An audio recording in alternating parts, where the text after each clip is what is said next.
I hope that's recording. I hit the button, but that doesn't mean anything.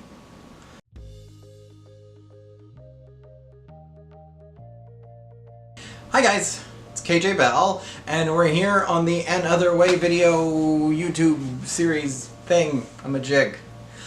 Today the word is need.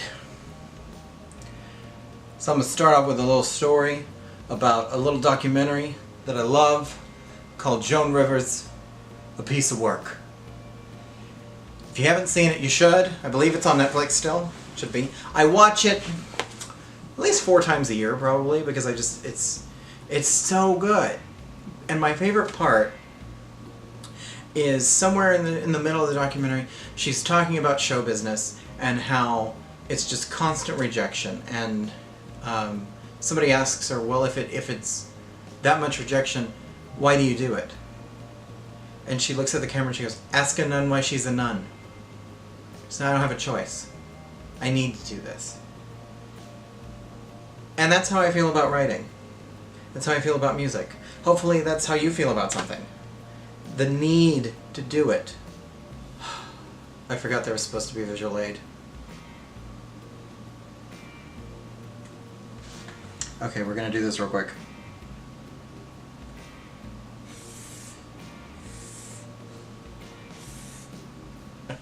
So when I was putting this together, and need was the word I knew I was going to use, I thought of something that I learned about in high school, in an English class. I don't remember why it came up in an English class, because it's a psychological, sociological concept, but you know, whatever. And that is Maslow's hierarchy of needs, which is it's a pyramid developed by a psychologist. I think he's a psychologist. You know, who needs preparation? It escapes me. What is my note? What do my notes say? So at the bottom here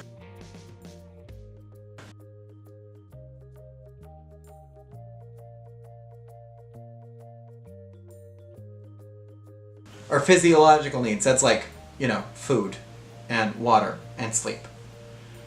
And so the theory behind this is that you can't attain anything without meeting those physiological needs. Physiological needs.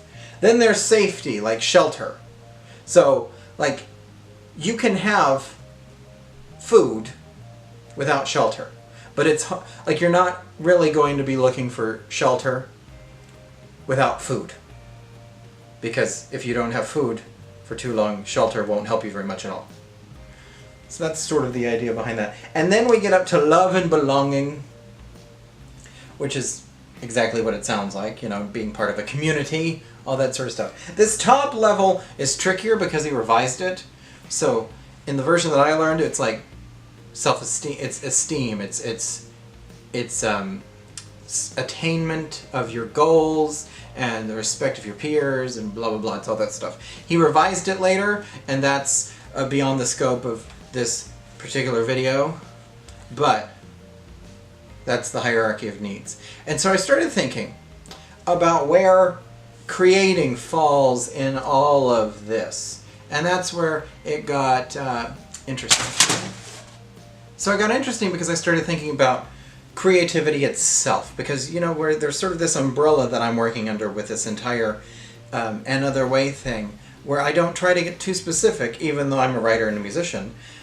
There are examples, you know, concepts that apply to whatever creative venture you want to do. So I was thinking about it, and like, I need the thing again. I threw it away to be fun, and now I need it. So it's like, you're not going, if you don't have a house, odds are you're not going to be painting, for example. Like, if you don't have a place to live, you're probably not going to be sculpting. If you don't have food, odds are you probably aren't going to be composing. But that doesn't mean that you're not creative. And if you think about things, being creative helps you get a lot of this stuff. I mean, that's how weapons were invented, that's how the wheel was invented. It was all creativity to get higher and higher up this little pyramid thingy. So the need to create is sort of present at all of these levels. It's just a matter of the method with which you do that. And then there are funny little things like lack of the love and belonging can lead you to be creative because, you know, all the songs about heartbreak and stuff. So that can lead to creativity things. So there's all sorts of stuff within this pyramid that gets affected with creativity. But there's that sort of basic need to create that I really think goes under this physiological bracket. You know, once you have food. I mean, no, I think it transcends that. Because sometimes you need to be creative to get the food. Now we're going to toss this away.